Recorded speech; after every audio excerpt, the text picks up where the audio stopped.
Appreciate you joining us here on Nittany Game Week. Way back at the Nittany Lions preseason media day, linebacker Kobe King told us learning the system for new defensive coordinator Manny Diaz was like another class in college. It sure didn't take long for Kobe and the rest of the guys to master the material and pass with flying colors. Our coaches take a closer look at the Nittany Lions defense from 2022.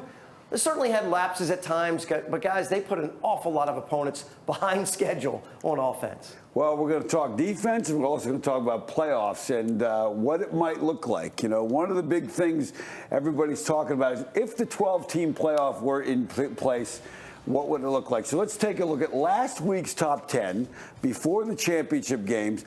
Penn State's at 8, Clemson's at 9. Okay, Penn State's going to get a home game. Championship week happens, we move on to the next. All of a sudden, Penn State goes from 8 to 11 because 3 conference champions jumped them.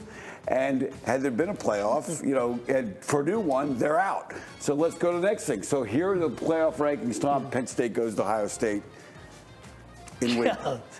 Who wants to go to Ohio Exactly. State? But here's the thing you got to remember. Everybody said about the Rose Bowl, if the playoff was in place and you go out to Ohio State and you lose, you're done. There is no bowl trip. So fans, you don't ever get anything for nothing. Now, if there was a 12-team playoff, there would be a little debate on that last playoff spot. You know, right now, without any real consequences, the guys in there can say, well, Penn State's 11, Washington's 12, you know, no big deal. If they had this debate, then Penn State may not have gotten that spot when you look at what Washington's done and what Penn State has done. It's going to start to get awful tricky in the years ahead, isn't it? And your non-conference schedule is going to start to matter and who you play. So let's take a look at the defense since we talked about it. If you look at last year to this year, some real good improvements here at Penn State. Defensively, rushing was much better run defense, Tom, and passing defense was a little bit down.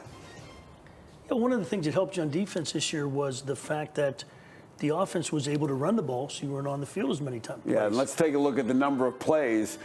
Number of plays went down, Tom. Sacks went up, as you alluded to, and turnover margin about the same. But really did the things they had to do in the red zone. They've been great in the red zone for a few years now. Number one, that's in the conference. Yep. So let's talk about some things that they did this year with Manny Diaz. A lot of upfield push, Tom, as you know, and having coached linebackers, when you get that kind of push, what's it allow these guys to do? It allows them to run free, and there's nothing better than to attack the ball downhill. Yeah, take a look at that on video. You're going to see that Michigan State, the offensive line's getting pushed backwards, and there's a safety and a linebacker making contact in the backfield. That's where those tackle for losses come. Let's talk about some of the pressures that you got with Manny Diaz. A lot of six-man pressures, sometimes with man behind it, sometimes with don't. But what does that do to a quarterback when you get those overloads? Well, he sees 8 around the ball right here, right now. He's not sure what 6 are coming, who's coming. Yep. So that thing's coming out quick.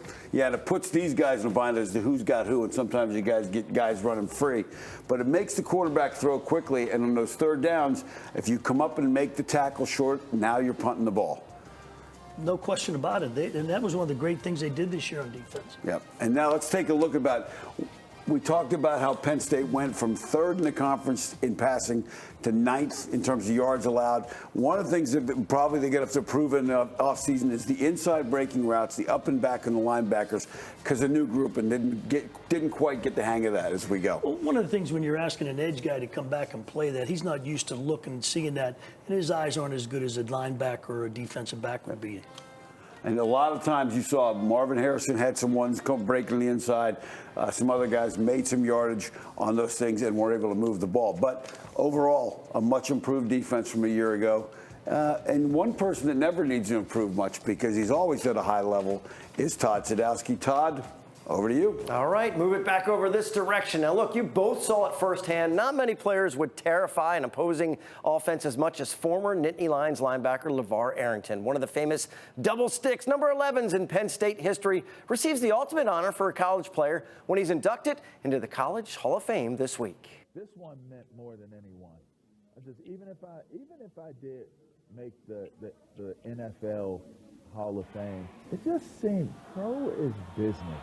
College is the last stage of highest level of competition, and still the pageantry and the purity of what it represents. I will always and forever be a Penn State Nittany Lion. Congrats to LeVar. Such a well-deserved honor for a dominant player in Happy Valley. Time to take a break. Our Impact interview is with another former Nittany Lion defensive standout, Aaron Maben, a first-round pick in the NFL draft. After his career, he's taken a fascinating path in life after football. We'll talk with Aaron when we come back. You're watching Nittany Game Week.